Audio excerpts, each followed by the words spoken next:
Jack Toomey, Marco Rubio, and others took a courageous and principled stand. Their courage inspired the nation. We heard it as we went all over the country. Americans are hungry for some genuine conviction and passion. And there are many new champions of freedom with conviction and passion in the House and the Senate. It's our job to make sure that their ideas are heard and that they're supported by the American people. Rand Paul's filibuster should remind us that one person with the courage of his convictions can inspire the American people, including young people, women, minorities. And it should remind us that a national conservative movement with leaders who have the courage to stand for bold, visionary ideas can change the course of our nation and save freedom for the next generation.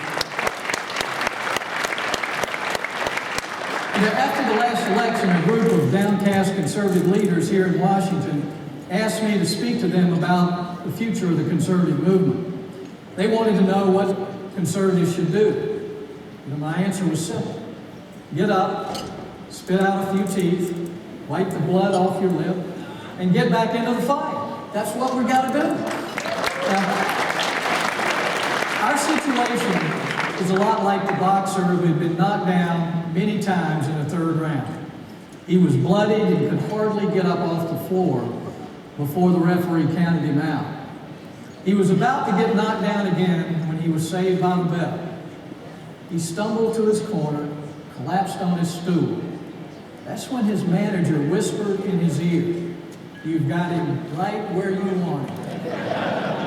Well, tonight, you're the boxer and I'm the manager, and I'm here to tell you how we have President Obama, the liberal progressive movement, right where we want them.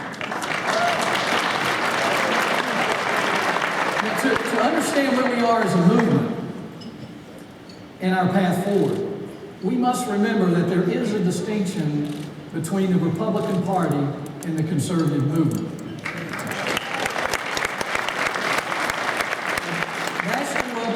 You know this, but national Republican leaders have not advanced a conservative agenda for almost 20 years.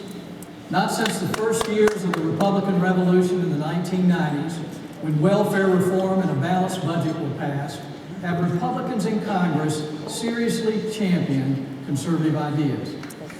By the time I arrived in 1998, my party was increasing spending and handing out earmarks like candy to help members get reelected. 2 years later, when George W. Bush was elected and Republicans controlled both houses of Congress, spending and earmarks exploded. The federal role in education was vastly expanded with No Child Left Behind. Medicare was expanded to include prescription drugs, and numerous other new federal programs were created. In 2004, when I was elected to the Senate, the spending binge continued. By 2006, Americans had seen enough, and Republicans lost the majority in both houses. This was not a rejection of conservative policies. In 2008, things got even worse as Republicans helped pass bailouts for big banks on Wall Street and Fannie Mae and Freddie Mac. Barack Obama was elected, and Republicans lost more seats in the House and the Senate. But it wasn't long before the far-left policies of President Obama and the rudderless Republicans finally woke Americans from their apathy. Americans from all walks of life, conservatives, libertarians, independents, and even recovering liberals, came together in groups called Tea Parties all across the country.